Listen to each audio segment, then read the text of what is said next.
എടുത്തത് കൊണ്ട് ഞാൻ സ്വാഭാവികമായിട്ട് ഇങ്ങനെ ചെയ്തു. അങ്ങനെ ചെയ്താൽ നിങ്ങൾ തളരും. പക്ഷേ ഐസയ എന്താ എഴുതിയിരിക്കണം? 46:2. Take the word of God, read it again. Sudhigad hallelujah. Hallelujah, hallelujah, hallelujah, hallelujah, hallelujah. Isaiah 40:31. എന്നാൽ ദൈവത്തിൽ ആശ്രയിക്കുന്നവർ വീണ്ടും ശക്തി പ്രാപിക്കും. അവർ കഴുകന്മാരെ പോലെ ചിറകടിച്ചുയരും. അവർ ഓടിയാലും ക്ഷീണിക്കുകയില്ല. നടന്നാൽ തളരുകയുമില്ല. അപ്പോൾ ഈ പരിശുദ്ധാത്മാവിലാണ് നമ്മൾ കർത്താവിൻ്റെ ശുശ്രൂഷ ചെയ്യുന്നതെങ്കിൽ അതെന്താ ചെയ്യേണ്ടതെന്ന് വെച്ച് കഴിഞ്ഞാൽ, നിങ്ങൾ ഓരോ ശുശ്രൂഷ ചെയ്യുകയിലത്തെ ഒരു പത്രം കൊടുക്കുക, രോഗികളെ പോയി കാണുക, ജീവകാരുണ്യ പ്രവർത്തനങ്ങൾ ചെയ്യുക, അങ്ങനെയൊക്കെ നിങ്ങൾ ചെയ്യുമ്പോൾ ഇതെപ്പം തീരുമെന്നും പറഞ്ഞ് ചെയ്യണത് മനുഷ്യ പ്രവർത്തനം. മനസ്സിലായി? ഇതെപ്പം തീരും? ഈ 5 ഉണ്ട്, ഇതെവിടെ കൊടുക്കാനാണ്? ഇതൊക്കെ ഈ പിച്ചും പേയും പറഞ്ഞൊക്കെ ചില ഭ്രാന്തികൾ ചെയ്യത്തില്ലേ, അതാ മനുഷ്യ പ്രവർത്തനം. പക്ഷെ നിങ്ങൾ ചെയ്യേണ്ടത് എന്താണ്? ഓരോ ശുശ്രൂഷ ചെയ്യുമ്പോഴും കർത്താവേ നിൻ്റെ നാമത്തെ മഹത്വപ്പെടുത്തണമേ. ഈശോയുടെ ഒരു നിശ്വാസഗതി അറിയാമല്ലോ. ഈശോനെ വെറുതെ ഉറങ്ങിക്കിടക്കണ ഈശോനെ തട്ടി വിളിച്ചാൽ പറയും ടേക്കിംഗ് ടൈം കാം. ഈ വെറുതെ ഉറങ്ങിക്കിടക്കണ കർത്താവിനെ ഒന്ന് തട്ടി വിളിച്ചാൽ, ശിഷ്യന്മാർ തട്ടി വിളിച്ചാൽ ഉടനെ ഈശോയുടെ ശ്വാസനിശ്വാസങ്ങൾ എന്താണ്? അങ്ങയുടെ നാമം പൂജിതമാകണമേ, അങ്ങയുടെ രാജ്യം വരണമേ. അതാണ് സംഭവം. പരിശുദ്ധ പ്രവർത്തനം എന്ന് പറഞ്ഞാൽ ദൈവരാജ്യം വരാൻ വേണ്ടിയാണ് ഇത് ചെയ്യണത്. നമ്മൾ മനസ്സിലായില്ലേ? നിങ്ങളുടെ ഉടമ്പടിയിൽ IATS പാസ്സാകാനല്ല ചെയ്യണത്. നമ്മൾ പരിശുദ്ധ പ്രവർത്തനം ചെയ്യണത് എന്തിനാണ്? ദൈവരാജ്യം വരാൻ വേണ്ടിയാണ് ചെയ്യണത്. പ്രാർത്ഥിക്കുക, കർത്താവായ ദൈവമേ, ഉടമ്പടിയുടെ ഓരോ പ്രേക്ഷിത പ്രവർത്തനങ്ങളും ദൈവസ്നേഹത്തോടെ ഞങ്ങൾ ചെയ്യുമ്പോൾ ദൈവരാജ്യം ഞങ്ങളിലും സമൂഹത്തിലും യേശുവിന്റെ വചനത്തിന്റെ ഭരണക്രമങ്ങള് നിലവിൽ വരുന്ന സഭ പരിശുദ്ധാത്മാവിൽ വീണ്ടും നിറയപ്പെടും. ഞങ്ങളെ ഉപകരണമാക്കുന്നതിന് ഉടമ്പടിയുടെ ഓരോ പ്രേക്ഷിത പ്രവർത്തനങ്ങളിലൂടെ അങ്ങേ സ്തുതിക്കുന്നു, അങ്ങേ ആരാധിക്കുന്നു, അങ്ങേ മഹത്വപ്പെടുത്തുന്നു. സുവിശേഷം കൈമാറ്റത്തിനായി എന്നെ ശിഷ്യസ്ഥാനത്തേക്ക് ഉയർത്തിയതിന് അങ്ങേക്ക് നന്ദി പറയുന്നു.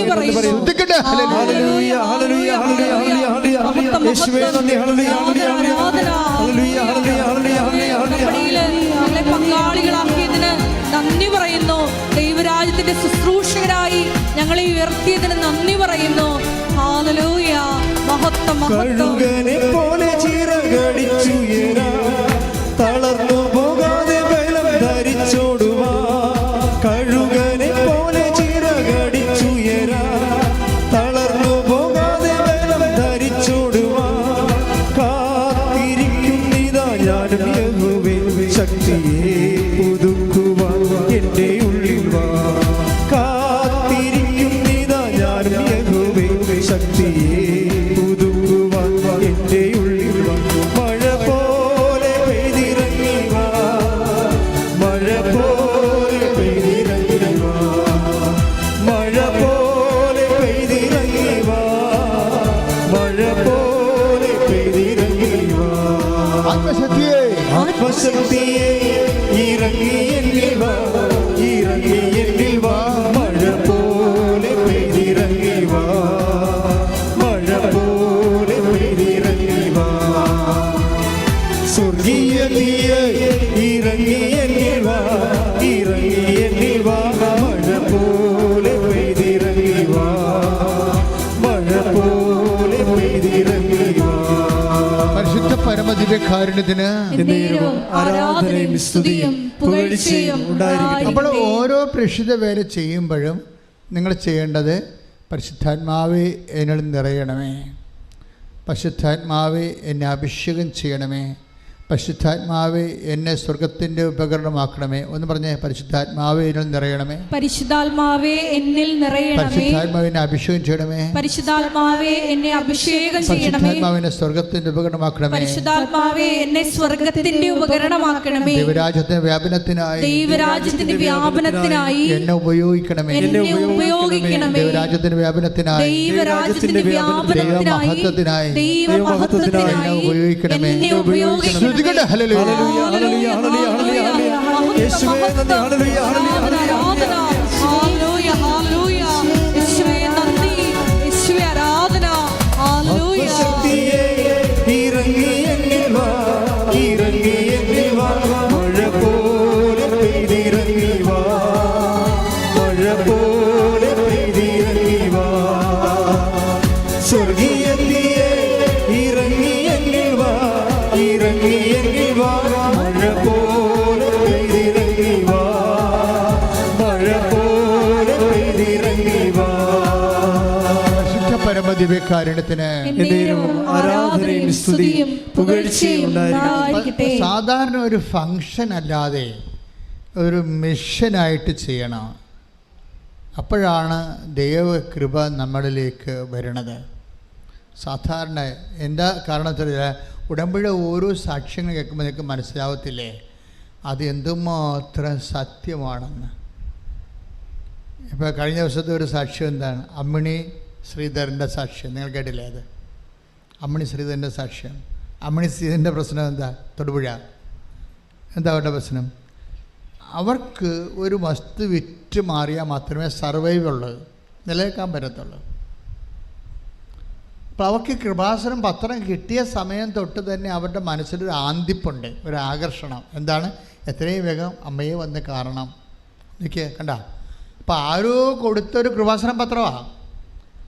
അത് കൊടുത്തപ്പോൾ വെറുതെ ഇരുന്ന കല്ലുപോലെ ഇരുന്ന അമ്മിണി ശ്രീധരൻ്റെ ഉള്ളിലൊരു ആന്തിപ്പ് വന്ന്. എന്താണ്? എനിക്ക് അമ്മയെ കാണണം, എനിക്ക് അമ്മയെ കാണണം. അമ്മയെ കാണുമ്പോൾ എല്ലാ പ്രശ്നവും പരിഹാരം ഉണ്ടാകും. അത് സത്യമാണല്ല. എല്ലാ പ്രശ്നത്തിനും പരിഹാരം ഉണ്ടാകുന്ന ആളെയാണല്ല അമ്മ ലോകത്തിന് കൊടുത്തത്. ആരാണത്? ഈശോ അല്ലേ? ഈശോയെക്കുറിച്ച് എന്നാ വചനം പറയണത്?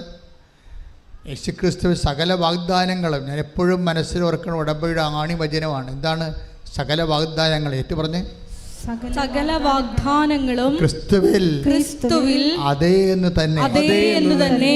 ഒന്ന് കൊരിന്ത്യർ 1:20. Take the bed of God. സ്തുതിക്കട്ടെ. ഹല്ലേലൂയ ഹല്ലേലൂയ ഹല്ലേലൂയ ഹല്ലേലൂയ ഹല്ലേലൂയ ഹല്ലേലൂയ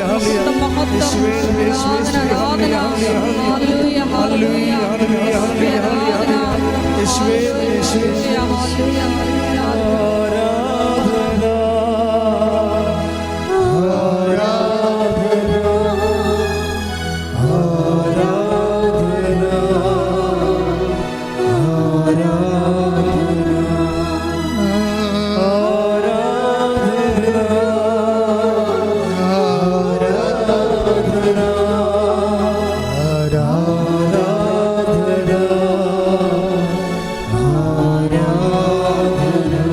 പരിശുദ്ധ പരമദിവ്യകാരുണ്യത്തിന് ആരാധനയും സ്തുതിയും പുകഴ്ചയും ഉണ്ടായിരിക്കട്ടെ.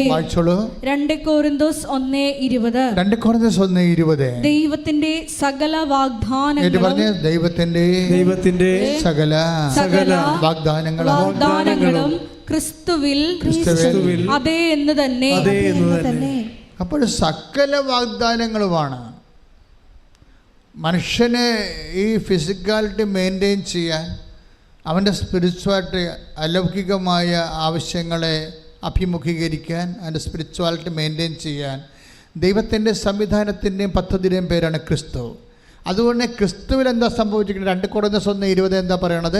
സകല വാഗ്ദാനങ്ങൾ. ഏറ്റു പറഞ്ഞ്, സകല വാഗ്ദാനങ്ങളും ക്രിസ്തുവിൽ അതേ തന്നെയാണ്. അപ്പോഴേ ഇങ്ങനെ എല്ലാ വാഗ്ദാനങ്ങളും നിറവേറുന്ന, എല്ലാ ആവശ്യങ്ങളുടെ മേലും ആശ്വാസം ലഭിക്കുന്ന ദൈവത്തിൻ്റെ പദ്ധതിയായ ക്രിസ്തുവിനെ ലോകത്തിന് കൊടുത്തതാരാണ്? മരിയൻ, അമ്മയാണ് അല്ലേ? അപ്പോൾ അതുകൊണ്ട് തന്നെയാണ് നമ്മൾ ഇപ്പോൾ അമ്മിണി ശ്രീധരൻ എന്താ പറയണത്? അമ്മയെ കണ്ടാൽ എൻ്റെ പ്രശ്നത്തിന് പരിഹാരമാകും. അമ്മയുടെ പ്രശ്നം എന്താ? അമ്മയുടെ പ്രശ്നം സീരിയസ് പ്രശ്നമാണ്. കാര്യം അവരുടെ വസ്തു ഒരു 300 പേര് വന്ന് കണ്ടു പോയിരിക്കുക. 300 പേര് നിൽക്കുക. ഒരു വസ്തു വിൽക്കാതെ അവർക്ക് ജീവിക്കാൻ നിവൃത്തിയില്ല, കടമാണ്. അപ്പം കടക്കാർ കഴുത്തിന് പിടിക്കണ ഒരവസ്ഥയിൽ ശ്വാസം പിടിക്കാൻ വേണ്ടി ശ്വാസം മുട്ടി നിൽക്കുന്ന അവസ്ഥയിലാണ് ഈ പത്രം കിട്ടണത്. അപ്പോൾ എൻ്റെ മക്കൾ ഓർക്കണം, നിങ്ങളുടെ പത്രം ഓരോ മനുഷ്യനെ കൊടുക്കുമ്പോൾ അവർ കടക്കാർ അവിടെ കഴുത്തിന് പിടിച്ച് ശ്വാസം മുട്ടിച്ച് കൊല്ലാൻ വേണ്ടി പോകുമ്പോൾ, അവർ ചാകാൻ വേണ്ടി പോകുമ്പോഴാണ് നിങ്ങൾ ഈ പത്രം കൊണ്ട് ചെല്ലണത്. എന്താ കാര്യം? അപ്പോൾ ആ പത്രം കിട്ടിയപ്പോൾ അവർക്ക് അമ്മയോട് ഒരു ആയിപ്പ് വന്നു, ഒരാകർഷണം വന്ന്. എന്താണ്? അമ്മയെ കണ്ട എൻ്റെ കാര്യത്തിനൊരു തീരുമാനം ഉണ്ടാകും. അപ്പോൾ അവർ അടുത്ത ഒരു സമയത്ത്, അവർക്ക് പറ്റിയ ഒരു സമയത്ത് അവരിവിടെ വന്നു. അവരിവിടെ വരുമ്പോൾ ഓർക്കണം, എന്താ പറയുക, അവർ എങ്ങനെ എനിക്ക് ഉടമ്പടി എടുത്ത് വിജയിപ്പിക്കാൻ പറ്റും. അതാണ്, എങ്ങനെ എനിക്ക് ഉടമ്പടി എടുത്ത്. ഈ ദൈവസ്നേഹമുള്ളവർക്ക് അങ്ങനെ തോന്നും. ദൈവസ്നേഹം ഇല്ലാതെ കാര്യത്തിന് മാത്രം പ്രസക്തമുള്ളവർക്ക് എങ്ങനെ ഇതിൻ്റെ പകുതി ചെയ്ത് ഇതിന് ദൈവത്തിൻ്റെ കണ്ണിൽ പൊഴിയിടാൻ പറ്റും, അങ്ങനെ ചിന്തിക്കുന്നവരുണ്ട്. എങ്ങനെ ഉടമ്പടിക്ക് പറഞ്ഞിരിക്കുന്നതിൻ്റെ കാര്യത്തിൻ്റെ പകുതി ചെയ്യാൻ പറ്റും, പകുതി ചെയ്ത് ദൈവത്തിൻ്റെ കണ്ണിൽ പൊടിയിട്ട് അനുഗ്രഹം അടിച്ചു മാറ്റാൻ പറ്റും, അങ്ങനെ ചിന്തിക്കുന്ന ആൾക്കാരുണ്ട്. പക്ഷേ അമ്മയുടെ ശ്രീധരൻ ആ ടൈപ്പല്ല. അവർ കൊതിയോടുകൂടി വന്ന് ആർത്തിയോടുകൂടി ഉടമ്പടി ചെയ്ത് അവർ ആ ഉടമ്പടി പ്രകാരം എല്ലാം ചെയ്യാൻ വേണ്ടി തീരുമാനിച്ചു. അവർ നടപ്പിൽ വരുമ്പോൾ അന്ന് രാത്രി അമ്മ അവൾക്ക് പ്രത്യക്ഷപ്പെടും. എന്നിട്ട് അവൾ എന്താ പറയണം? അവളോട് പറയണത്, നീ 17 പറഞ്ഞ ഡേറ്റ് കുറിച്ചിട്ടോ, അന്ന് നിൻ്റെ പ്രശ്നങ്ങളെല്ലാം തീരുമെന്ന്. 17 ഇന്നേക്ക് 17-ാം ദിവസം നിൻ്റെ പ്രശ്നങ്ങളെല്ലാം തീരും. അമ്മണി ശ്രീധരൻ അമ്മ പറഞ്ഞതും കേട്ട് 1, 2, 3, 4, 5 എന്ന് പറഞ്ഞ് എണ്ണിയിരിക്കുകയാണ്.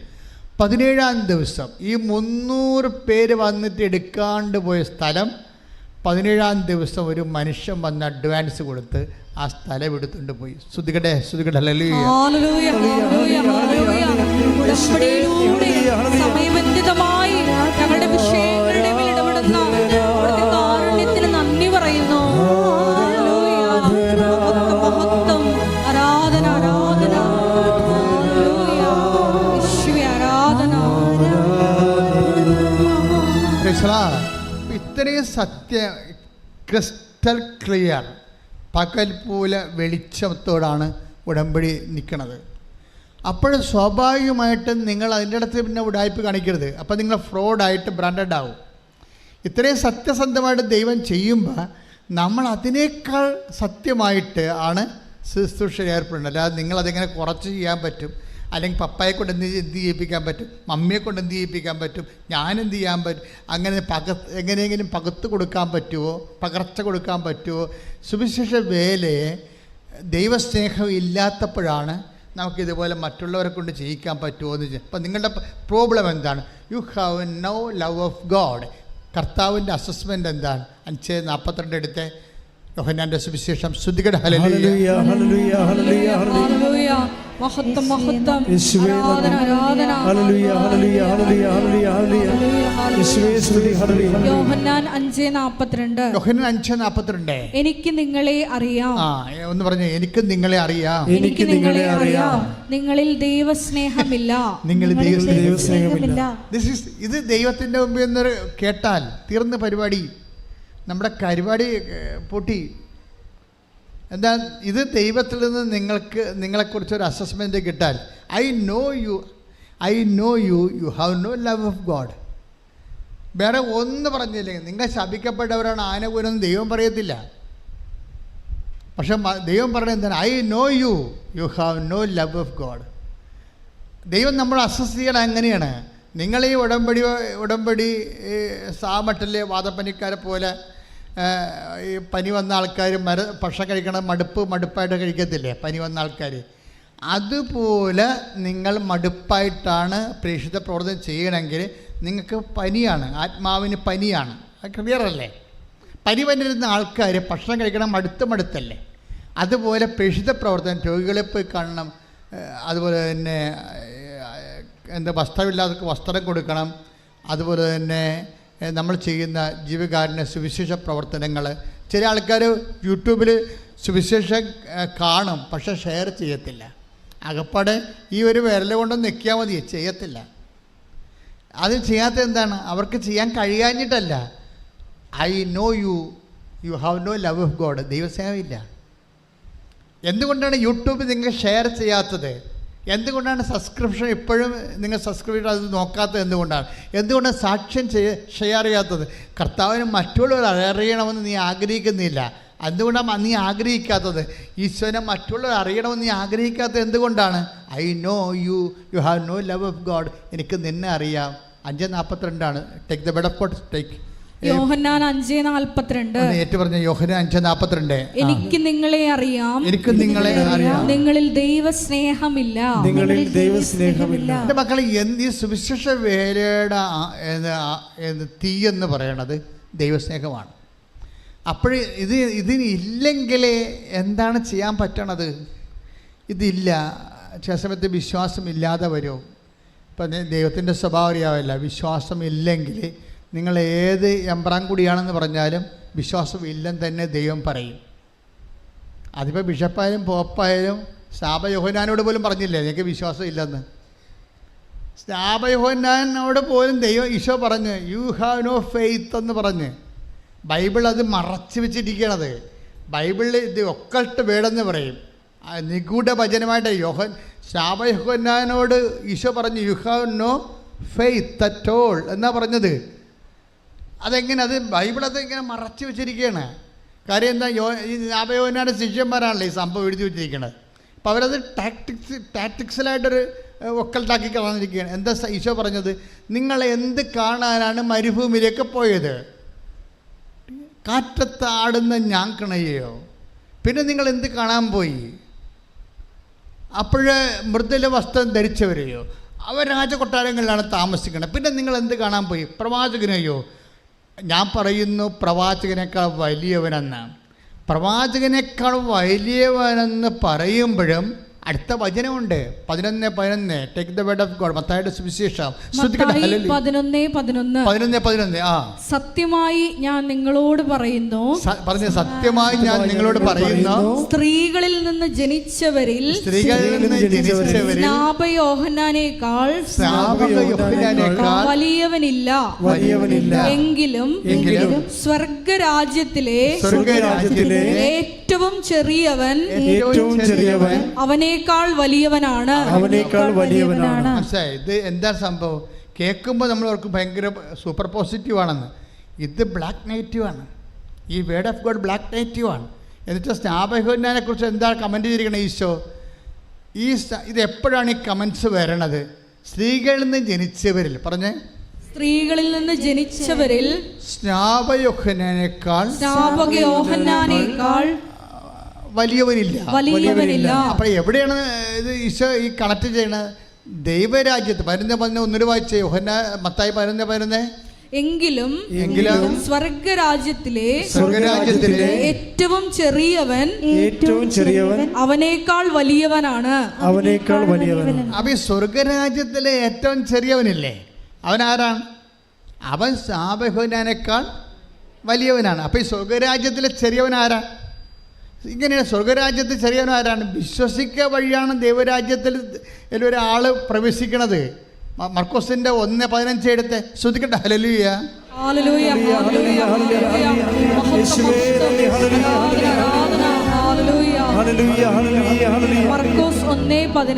മർക്കോസ് 1:15. അവൻ പറഞ്ഞു സമയം പൂർത്തിയായി, ദൈവരാജ്യം സമീപിച്ചിരിക്കുന്നു.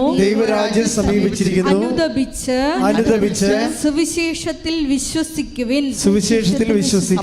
അനുദപിച്ച് സുവിശേഷത്തിൽ വിശ്വസിക്കുന്നവനാണ് ദൈവരാജ്യത്തിലെ അംഗം. ഏറ്റവും ചെറിയവനെന്ന് പറയുന്ന ബേസിക് മെമ്പർ. ദൈവരാജ്യത്തിലെ ബേസിക് മെമ്പർ ആരാണ്? അനുദപിച്ച് സുവിശേഷത്തിൽ വിശ്വസിക്കുന്നവനാണ്. ഈ ബേസിക് മെമ്പറിനേക്കാൾ ചെറിയവനാണ് യോഹന്നാനെന്ന് പറയുമ്പോഴേ അക്ക് ഫെയ്ത്തില്ലെന്നല്ല പറയണത്. അതല്ലേ പ്രശ്നം.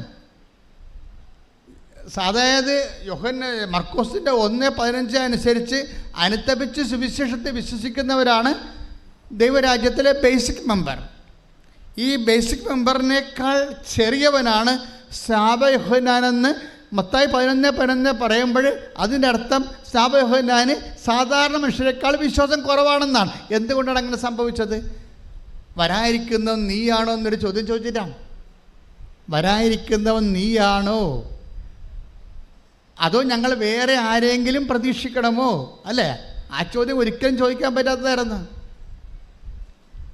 ഞാനാണ് ആ കാലത്ത് ക്രിസ്തു ആയിരുന്നെങ്കിൽ ശമയോന്നാൻ്റെ ചാപ്റ്റർ എടുത്ത് മാറ്റിക്കളഞ്ഞാണ്. എന്താ കാര്യം? ഇതാ ദൈവത്തിൻ്റെ കുഞ്ഞാടെന്ന് യോഹന്നാൻ 1:29 പറഞ്ഞ ആളാണെങ്കിൽ ആരാണ്? യോഹന്നാൻ 1:29 എടുത്ത് ശ്രുതികടെ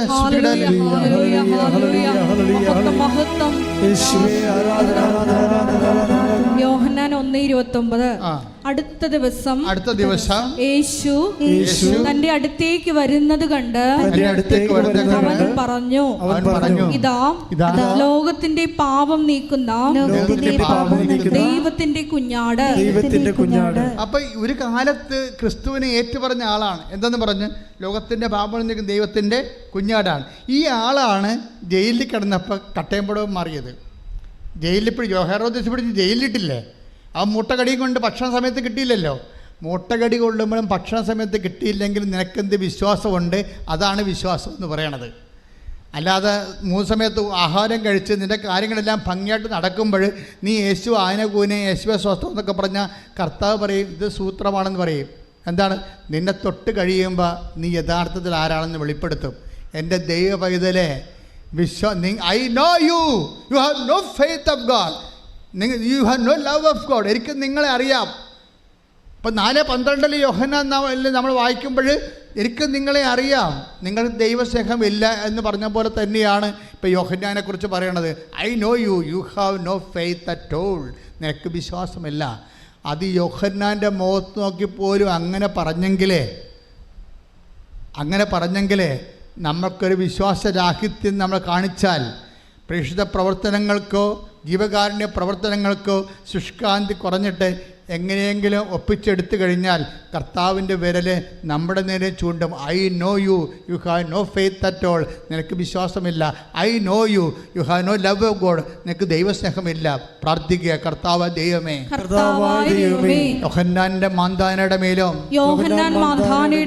ജനക്കൂട്ടത്തിന്റെ മേലും ചൂണ്ടി അങ്ങയുടെ കൈകള് എന്റെ മേൽ ചൂണ്ടാതിരിക്കാൻ എന്നെ ദൈവസ്നേഹത്താലും വിശ്വാസത്താലും അഭിഷേകം ചെയ്തുകൊണ്ട് തീഷ്ണതയോടെ ചൂടുള്ള സാക്ഷിയായി ലോകത്തിന് കൈമാറാൻ അപ്പോസ്തലന്മാരെ പോലെ എന്നെ അഭിഷേകം ചെയ്യണമേ.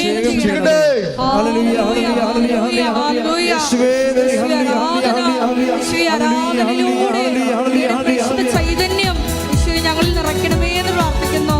ഞങ്ങളെ സാക്ഷികളായി ഉയർത്തണമേ എന്ന് പ്രാർത്ഥിക്കുന്നു. ഹല്ലേലൂയ.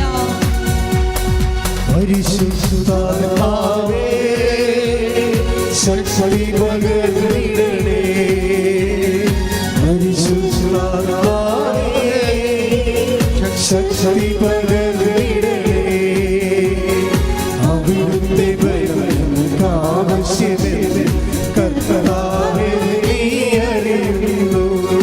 അവിടുത്തെ ഭയമങ്ങൾക്ക് ആവശ്യമെന്ന് കർത്താവേ നീ അറിയുന്നു. പരിശുദ്ധാത്മാവേ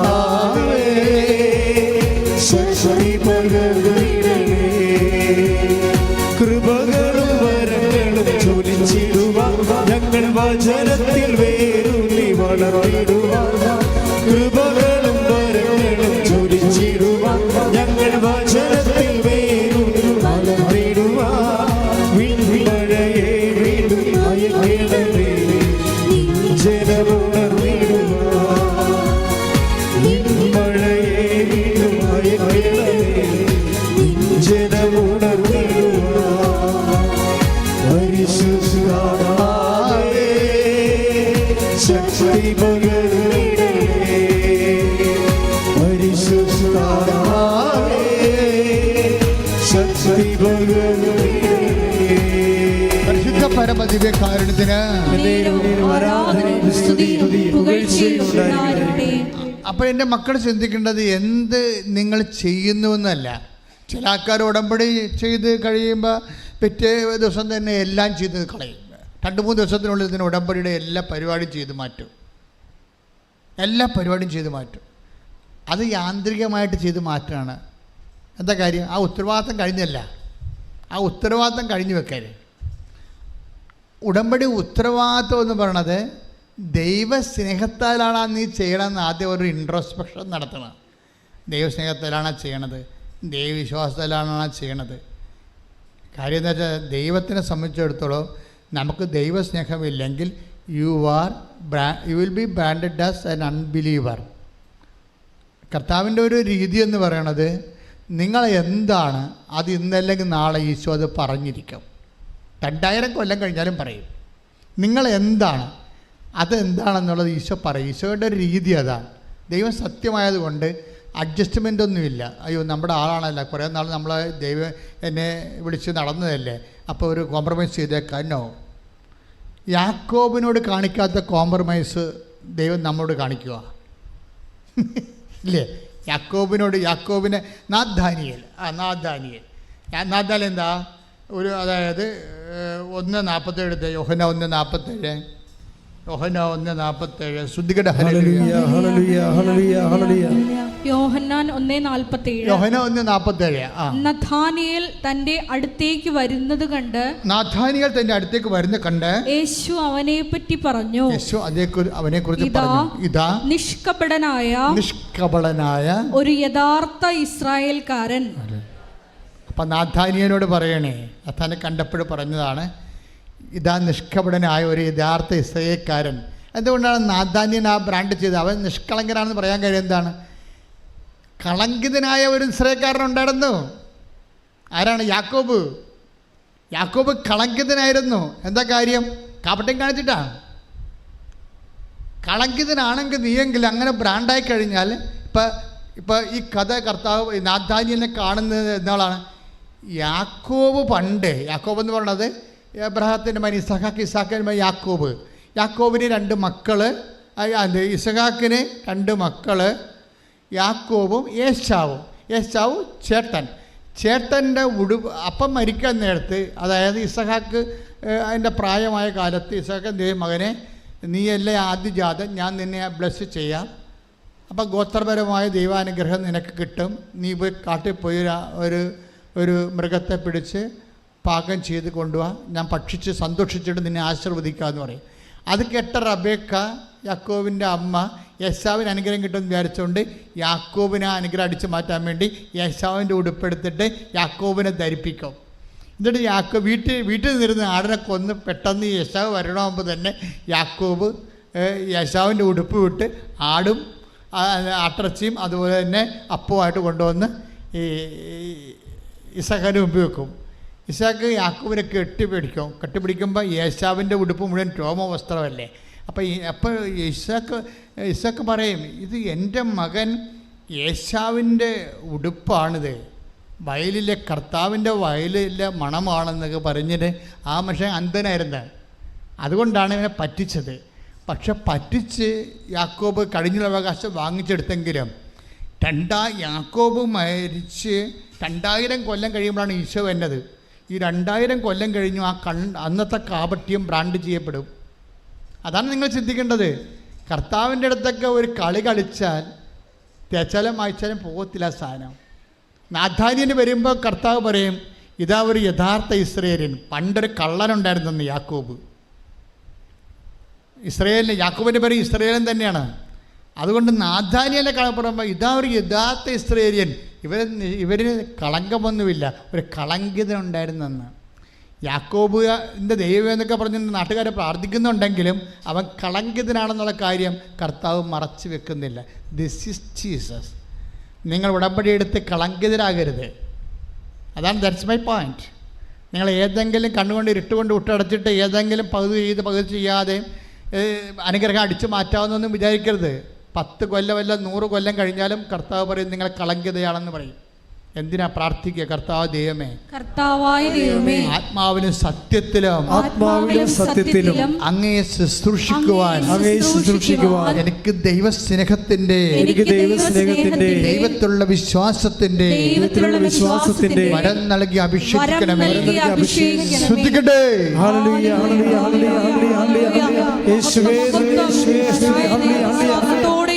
ദൈവസ്നേഹത്തോടെയും എന്നെ ശുശ്രൂഷിക്കുവാൻ ഞങ്ങൾ ഈ ആരാധനയിലൂടെ അഭിഷേകം ചെയ്യണമേ.